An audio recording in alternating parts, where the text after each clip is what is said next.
بسم اللہ الرحمن الرحیم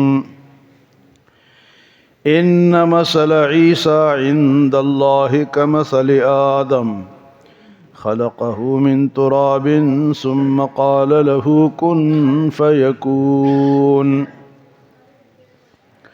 حضرت عیسیٰ علیہ السلام کے ماننے والے دنیا میں بہت سارے لوگ ہیں۔ عیسائی دنیا کی تقریباً آدھی آبادی ہے، لیکن وہ غلطی پر ہے۔ عیسیٰ علیہ السلام کو اللہ پاک نے بغیر باپ کے پیدا کیا، اور پھر جب یہودی ان کے دشمن بن گئے، ان کو قتل کرنا چاہا۔ اللہ نے تو بچپن میں انہیں نبی بنا دیا تھا، تو یہودی ان کے دشمن بن گئے، تو حضرت عیسیٰ علیہ السلام کو قتل کرنا چاہا۔ عیسیٰ علیہ السلام اپنے کمرے میں تھے، انہوں نے گھیراؤ کیا اور باہر انتظار کرنے لگے۔ عیسیٰ علیہ السلام اپنے کمرے میں تھے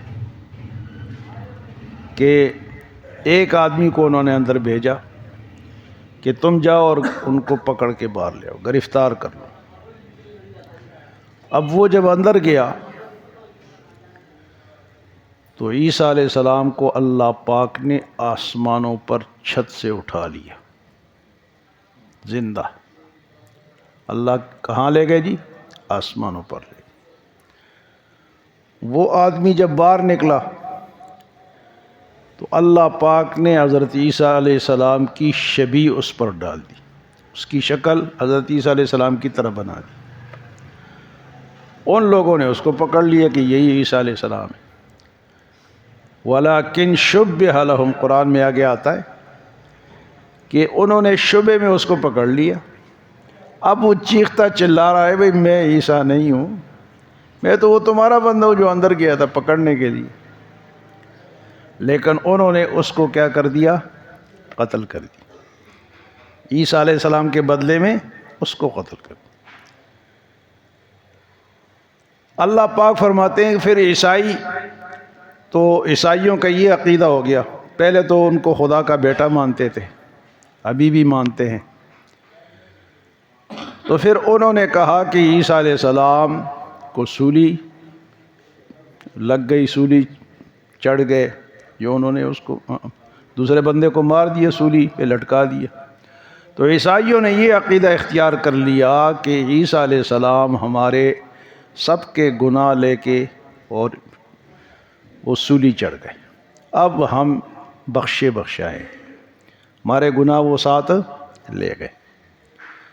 اللہ پاک نے فرمایا وَمَا قَتَلُوهُ وَمَا صَلَبُوهُ وَلَكِنْ شُبِّهَ لَهُمْ، وہ نہ قتل ہوئے نہ سولی چڑھے، لیکن ان کو شبہ لگے۔ قرآن کہتے ہیں وَمَا قَتَلُوهُ وَمَا صَلَبُوهُ وَلَكِنْ شُبِّهَ لَهُمْ، ان کو شبہ لگ گیا، شبے میں دوسرے بندے کو مار دیا۔ تو عیسائیوں کا عقیدہ ہے، جو صلیب ڈالتے ہیں نا کہ وہ سولی چڑھ گئے، اب ہمارے گناہ وہ اپنے ساتھ لے گئے، ہم پاک صاف ہو گئے۔ ایک عقیدہ ان کا یہ ہے۔ تو یہ جو صلیب لٹکاتے ہیں نا، تو یہ عیسائیوں کا نشان ہے۔ آپ نے ہولی فیملی اسپتال پہ دیکھا ہوگا، وہاں بھی لگا ہوا ہے، چرچوں پہ لگا ہوا ہے، ان کے گلوں میں لگا ہوا ہے۔ بعض مسلمان بھی پہنتے ہیں، مسلمان چلو اگر وہ صلیب نہیں پہنتے تو ٹائی تو پہنتے ہیں۔ ٹائی تو کل بھی میں نے آپ سے پوچھا کہ کئی لوگوں نے اگر ویسے نہیں پہنا تو شادی میں ضرور پہنا ہوگا۔ وہ جو 3 پیس سوٹ پہ پہنتے ہیں نا شادی پہ، تو اس میں ایک ٹائی بھی ہوتی ہے۔ تو ٹائی صلیب کا نشان ہے میرے بھائیوں، یہ کافروں کا نشان ہے، ان کا مذہبی نشان ہے، اور مسلمان ہے کہ بس ان پہ لٹو ہو رہے ہیں۔ تو عیسیٰ علیہ السلام کو اللہ پاک نے زندہ آسمانوں پر اٹھایا ہوا ہے، وہ آسمانوں پر زندہ ہیں، وہ قیامت کے قریب آئیں گے، دمشق کے مینار پہ اتریں گے اور وہ خنزیر کو قتل کریں گے اور صلیب کو توڑیں گے، کیونکہ شرک کی نشانی ہے۔ صلیب کو توڑیں گے، جزیہ کو ختم کریں گے۔ جزیہ جو مسلمان ملکوں میں کافر رہتے ہیں ان پہ جو ٹیکس لگتا ہے اس کو جزیہ کہتے ہیں۔ وہ پھر جزیہ نہیں مانیں گے کہ یا تو مسلمان بن جاؤ یا پھر لڑائی کے لیے تیار ہو جاؤ۔ جزیہ ختم۔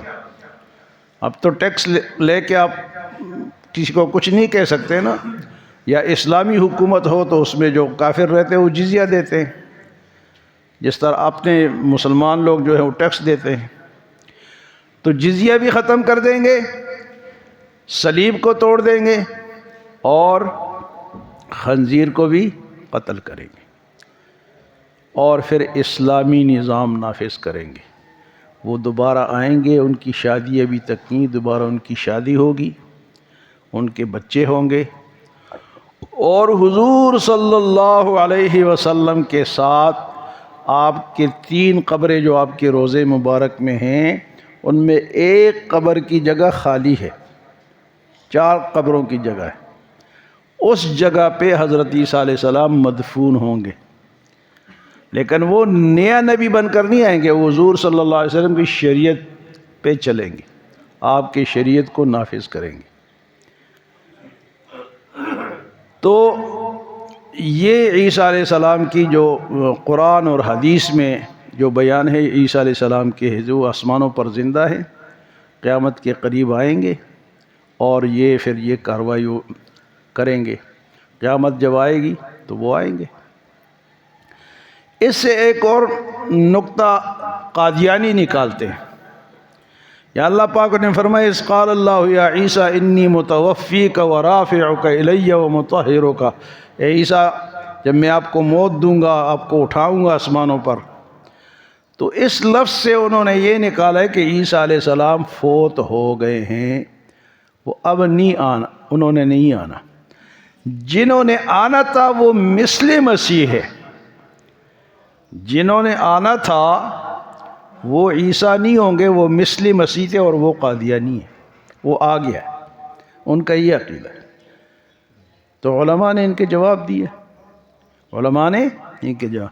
قادیانی بھی عیسیٰ علیہ السلام کے متعلق یہ عقیدہ، کیا عقیدہ رکھتے ہیں کہ وہ آ چکے ہیں، لیکن کون ہیں؟ یہ جو مرزا غلام احمد قادیانی ہے، گویا کہ یہ عیسیٰ علیہ السلام کی شکل میں آئے ہیں، انہوں نے اس سے یہ عقیدہ نکالا ہے۔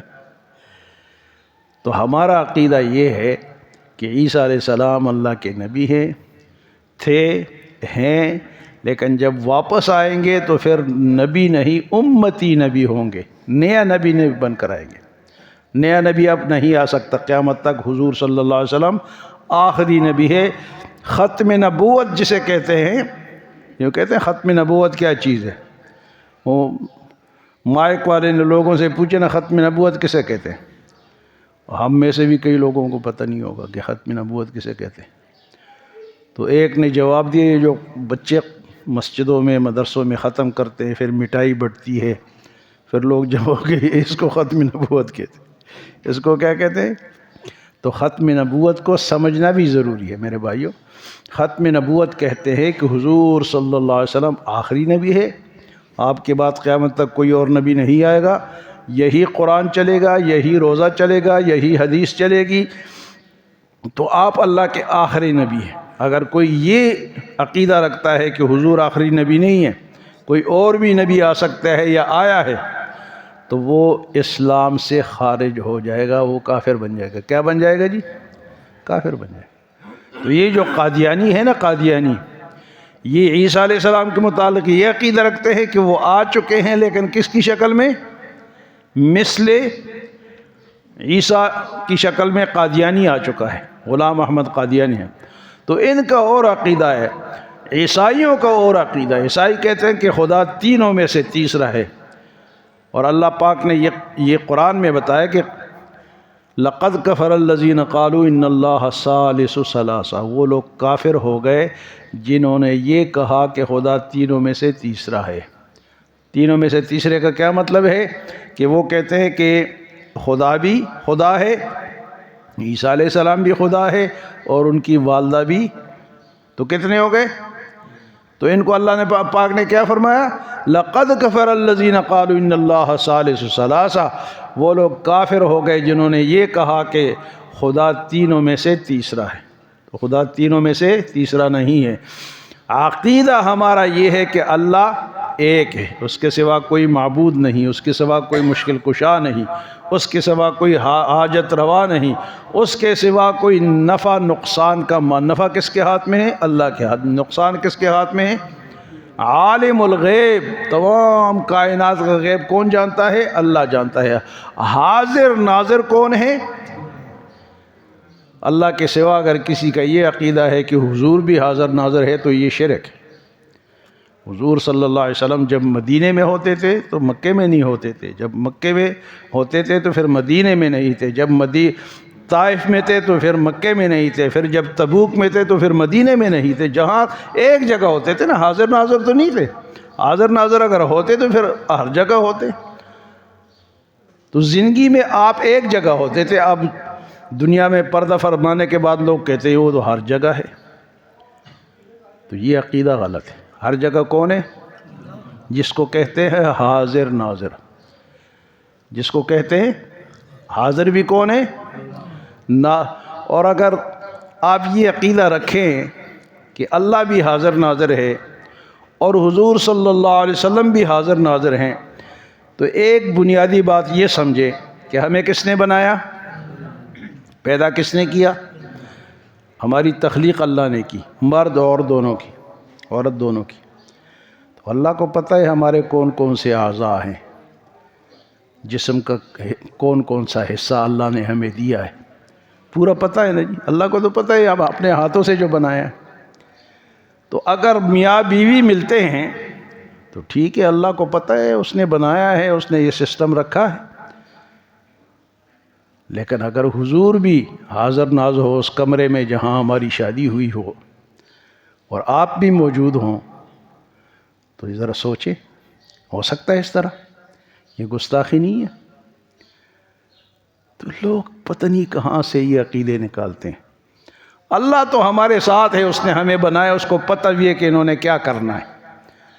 لیکن حضور صلی اللہ علیہ وسلم کے ساتھ حاضر ناظر ہم مانیں تو پھر یہ طریقہ تو نہیں ہو سکتا، تو شرم کی بات ہوگی۔ ایک مثال ہے نا۔ تو حاضر ناظر کون ہے؟ اللہ۔ عالم الغیب کون ہے؟ مشکل کشا کون ہے؟ یہ عقیدہ ہے میرے بھائی، عقیدے کو سمجھو۔ عقیدہ اگر غلط ہوگا تو کوئی عبادت آپ کی قبول منظور نہیں ہوگی۔ عقیدہ، پہلا عقیدہ توحید ہے۔ توحید کا مطلب ہے قل هو اللہ احد، اللہ لم یلد۔ عیسائی کہتے ہیں کہ وہ اللہ کے بیٹے، اللہ کہتے ہیں کہ میرا کوئی بیٹا نہیں ہے، نہ میں کسی کا بیٹا ہوں۔ لم یلد ولم یولد، نہ اللہ نے کسی کو جنا ہے نہ وہ کسی سے جنا گیا ہے، یعنی نہ وہ کسی کا بیٹا ہے اور نہ اس کا کوئی بیٹا ہے۔ تو قرآن تو یہ کہتا ہے، تم کہتے ہو اللہ کے بیٹے۔ تو ہمارا عقیدہ کیا ہے؟ وہ نہ اس کا کوئی بیٹا ہے، نہ وہ کسی سے جنا گیا ہے، نہ اس سے کوئی جنا گیا ہے۔ وَلَمْ يَكُنْ لَهُ كُفُوًا أَحَدٌ۔ یہ صورت اخلاص جو ہے نا، یہ اس لیے جب 3 بار پڑھتے ہیں تو پورے قرآن کا ثواب ملتا ہے۔ اس کی بنیادی وجہ ہے کہ اس کے اندر اللہ کی توحید کا بیان ہے۔ وَلَمْ يَكُنْ لَهُ كُفُوًا أَحَدٌ کا کیا معنی ہے؟ کہ اس کے برابر کوئی نہیں۔ یہ برابر ہے نا 2 انگلیاں، تو اس کے برابر اگر کسی کو رکھو گے تو وہ پھر وَلَمْ يَكُنْ لَهُ كُفُوًا أَحَدٌ کے خلاف ہے۔ اس کے برابر ہمسر کوئی نہیں، اس کا برابر کوئی نہیں، اس جیسا کوئی نہیں۔ تو عقیدہ توحید کیا ہے؟ کہ اللہ کو ایک مانیں گے۔ سجدہ کس کو کریں گے؟ اللہ کو۔ رکوع کس کے لیے کریں گے؟ ہاتھ کس کے لیے باندھیں گے؟ بیت اللہ کے طواف کس لیے کریں گے؟ اللہ کے لیے۔ اور مال کس کے نام خرچ کریں گے؟ مال میں بڑی ڈنڈی مارتے ہیں ہم، کبھی حضرت حسین کے نام دے گے پکڑے، کبھی حضور کے نام دے گے پکڑیے، کبھی بر امام کے نام دے گے پکڑے، کبھی 11ویں والے کے نام دے گے پکڑیے۔ تو اللہ پاک فرماتے ہیں کہ میرے نام کے سوا جس کے نام بھی دیکھ پکے گی وہ حرام ہوگی۔ کیا ہوگی؟ یہ مالی عبادت ہے نا. نماز میں یہ پڑھتے التحیات للہ والصلوات والطیبات. التحیات للہ، زبان سے جو بولوں گا اللہ تیرے لیے. زبان کی عبادت دعا کس سے مانگوں گا؟ التحیات للہ والصلوات. اور بدنی عبادت جسم میں استعمال ہوگا تو اللہ کے لیے عبادت کے طور پہ. میرا جسم عبادت کے طور پہ کس لیے استعمال ہوگا؟ اللہ کے لیے. والطیبات، اور میری مالی عبادت بھی للہ، اللہ کے لیے ہوگی. تو مالی عبادت میں ہم کیا کرتے ہیں؟ کس کے نام دے کے پکاتے ہیں؟ تو اللہ فرماتے ہیں حرمت علیکم المیتۃ والدم ولحم الخنزیر وما اہل بہ لغیر اللہ. اللہ نے حرام کی تمہارے اوپر. حرمت علیکم المیتہ، مردار کوئی چیز بغیر ذبح کے مر گئی وہ حرام ہے.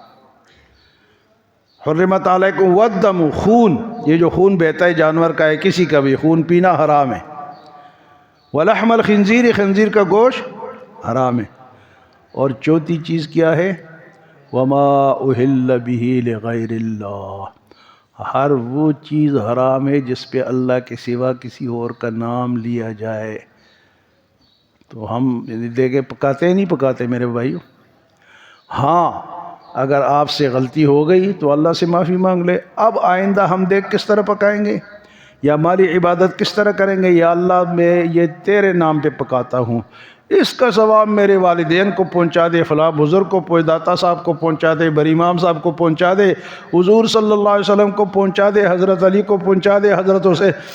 یہ ثواب تو آپ پہنچا سکتے ہیں لیکن نام کس کا رکھیں گے؟ یا اللہ تیرے نام پہ میں ذبح کر رہا ہوں، تیرے نام پہ میں یہ دیگ دے رہا ہوں، تیرے نام پہ میں یہ صدقہ دے رہا ہوں.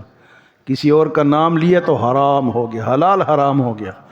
بڑے آپ نے اچھے چاول بڑے اچھے پکائے ہیں، اچھے مثالیں نیشنل کے مثالیں ڈالے ہیں، صوفی صاحب کے مثالیں ڈالے ہیں. چاول بھی باسمتی ہے، گھی بھی بڑا زبردست ہے، ٹیسٹ بھی بڑا زبردست ہے، لیکن نام کس کا ہے؟ اللہ کا نہیں ہے. تو کیا ہے؟ بولو، حرام ہے. سب کچھ ٹھیک ڈالا ہے لیکن نام اللہ کا نہیں ہے. آپ نے بہت بڑا جانور خریدا اور جناب آپ اس کو ذبح کرنے لگے تو اگر اللہ کے نام پہ کیے پھر تو وہ حلال ہے، لیکن کسی اور کے نام پہ کیے تو وہ جانور کیا ہو گیا؟ حلال حرام ہو گیا. وما اہل بہ لغیر اللہ، وما اہل بہ، یہ لفظ یاد کر لو. وما اہل بہ لغیر اللہ، وما اہل بہ، ہر وہ چیز حرام ہے جو اللہ کے نام کے سوا ہو. تو یہ ہے عیسیٰ علیہ السلام کی مثال اللہ پاک نے دی. عیسائیوں نے پوچھا کہ آپ ان کو اللہ کا بیٹا کیوں نہیں مانتے؟ تو حضور نے فرمایا کہ وہ تو، اللہ نے فرمایا کہ عیسیٰ علیہ السلام کی مثال تو آدم علیہ السلام کی ہے. ان کے باپ نہیں تو ان کو تو دونوں نہیں تھے، ان کو بھی پھر خدا مانو نا. جب ان کو آدم علیہ السلام کو خدا نہیں مانتے ہو تو پھر عیسیٰ علیہ السلام کو کیوں خدا مانتے ہو؟ تو فرمائے ان مثل عیسیٰ عند اللہ کمثل آدم. اللہ ہمیں عمل اور سمجھ کی توفیق عطا فرمائے. اللہم آمین.